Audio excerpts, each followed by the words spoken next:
Hi అండి, ఈరోజు వచ్చి మనం క్రంచీ పూల్ మకానా స్నాక్ చూద్దామండి. దానికోసమని స్టవ్ మీద ప్యాన్ పెట్టుకుని ప్యాన్ హీట్ అయిన తర్వాత ఒక టేబుల్ స్పూను నెయ్యి వేసుకుందామండి. నెయ్యి కరిగిన తర్వాత పూల్ మకానాని వేసుకుని వేయించుకుందాం. స్టవ్ మీడియం ఫ్లేమ్లో పెట్టుకుని వేయించుకోవాలండి. ఇదిగోండి ఇట్లా మనకి పూల్ మకానా చక్కగా వేగిపోయినాయి.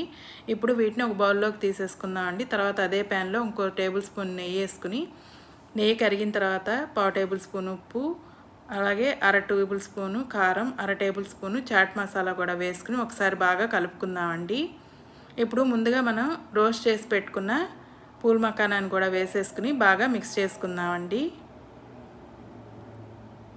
ఒక్క నిమిషం వేయించుకుంటే మనకి సరిపోతుందండి. ఇదిగోండి ఇట్లా మనకి పూల్ మకానా స్నాక్ రెడీ అయిపోయిందండి.